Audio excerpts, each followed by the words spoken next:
Jak rozpalić grilla? Słuchajcie, niby bardzo prosta rzecz, ale zwróciłem uwagę, że czasami wśród znajomych moich, no ludzie także mają z tym problem, w związku z czym kilka wskazówek. Dla większości osób oczywiście zupełnie niepotrzebnych, ponieważ wiedzą, ale dla tych, co nie wiedzą, chcieliby się dowiedzieć. Słuchajcie, przede wszystkim trzeba zacząć od suchych smolnych gałązek albo suchych smolnych patyków, które układamy na spód. Możemy je podeprzeć albo jakąś gazetą, albo jakimś grubszym drewnem.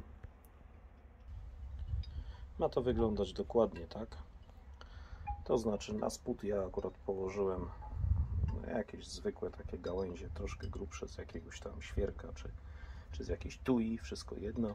I na górę jakieś takie poszczepane kawałki deseczek. Na to dajemy oczywiście tu, w tym miejscu, tu może być zwinięta gazeta po prostu.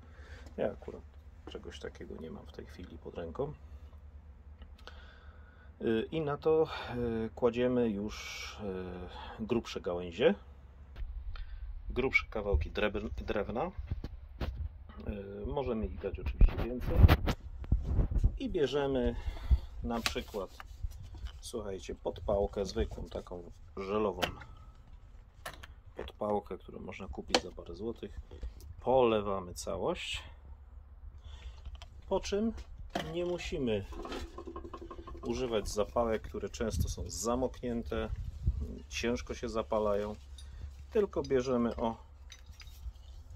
taki zwykły palnik kupiony za parę złotych w jakimś sklepie budowlanym.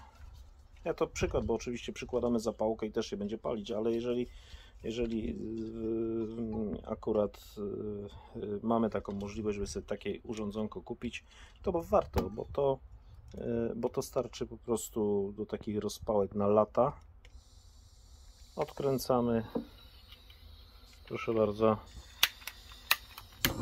O, jest płomyk, przykładamy, pali się i koniec. Później Wam pokażę, jakie fajne z tego ognisko, ale to wieczorem, jak już będzie ten czas. No, troszkę dołożyłem jeszcze. Proszę bardzo. Tak jest, powinno wystarczyć.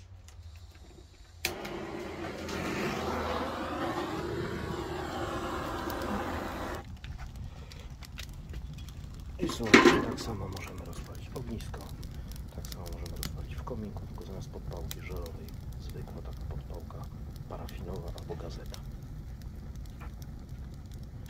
No to przyjemnego grillowania wam życzę.